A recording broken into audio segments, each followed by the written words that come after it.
Les pionniers de la mission globale sont des héros méconnus de la mission adventiste. Partout dans le monde aujourd'hui, des centaines de personnes, des laïcs, se rendent dans de nouveaux lieux pour fonder des églises adventistes du 7e jour. Ces endroits où ils commencent à travailler sont des lieux où l'Église n'a pas réussi à s'implanter dans le passé. Mais personne n'a dit aux pionniers qu'ils ne pourraient pas y arriver. Ils ne disposent que de petites sommes d'argent pour vivre. Ils s'installent au milieu des populations qu'ils veulent toucher et ils mettent en pratique la méthode que le Christ employait. Ils se mélangent aux gens de différentes façons. Ils travaillent dans les rizières, ils jouent au football avec les enfants, ils se rendent dans les villages. Ils font preuve d'empathie, ils répondent aux besoins des uns et des autres de façon très concrète. Cela leur permet de gagner la confiance des gens et ils les encouragent ensuite à suivre Jésus. J'ai vu des pionniers utiliser de nombreuses méthodes très différentes pour répondre aux besoins des gens au milieu desquels ils vivent. C'est ce que faisait Jésus lorsqu'il était sur la terre. Traditionnellement, une offrande annuelle particulière a lieu à la fin de la semaine de prière. C'est une occasion pour nous de sacrifier un peu de ce que nous avons pour la mission. Je vous encourage à être généreux lors de cette collecte importante. Prêtons maintenant attention à l'expérience d'un pionnier de la mission globale.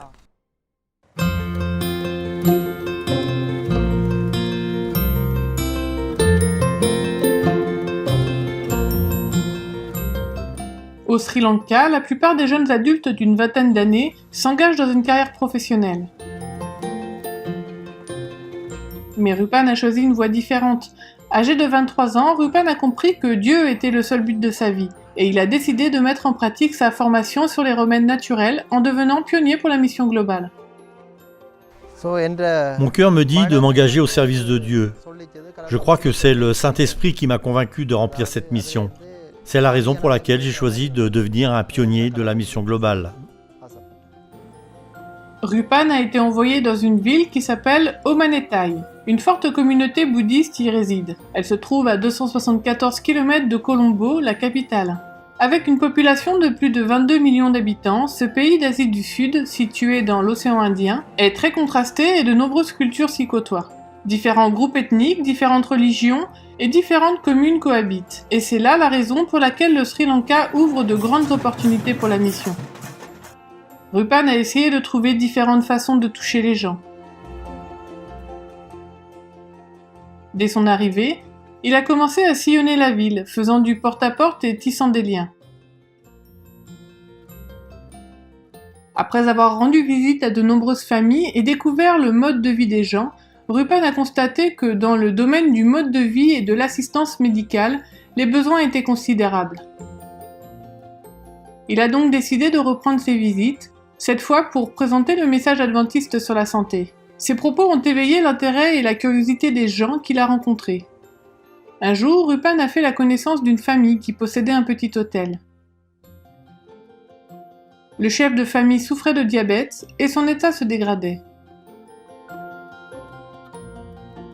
La première visite que Rupan leur a rendue a été difficile. Cette famille avait du mal à croire au message que Rupan essayait de leur faire découvrir. Mais après avoir beaucoup réfléchi, le propriétaire de l'hôtel a accepté d'essayer. Rupan a débuté la première session en priant, ce à quoi le propriétaire de l'hôtel n'était pas habitué. Il a ensuite préparé tout ce dont il avait besoin et il a débuté les soins. Après plusieurs mois de visites et de sessions de thérapie par l'eau, les blessures du propriétaire de l'hôtel ont commencé à guérir. Surpris, l'homme a alors exprimé le désir d'en savoir plus sur le message de la santé. Après un certain temps, il a accepté le Christ et il a été baptisé. Désormais, il est très désireux de croire en Jésus. En aidant ces personnes avec ce genre de traitement, je peux proclamer l'amour de Dieu. J'apprends aussi à partager ce que je sais avec autrui, à aimer mes semblables et à prendre soin d'eux. Alors oui, ce type de traitement peut permettre de toucher des gens dans cette région du monde. Rupan est l'un des nombreux pionniers de la mission globale qui proclame l'évangile dans le cadre de la fenêtre 1040. Merci de prier pour Rupan, tandis qu'il continue à témoigner et à toucher les gens grâce à son ministère de la guérison et dans les régions difficiles de l'Asie du Sud.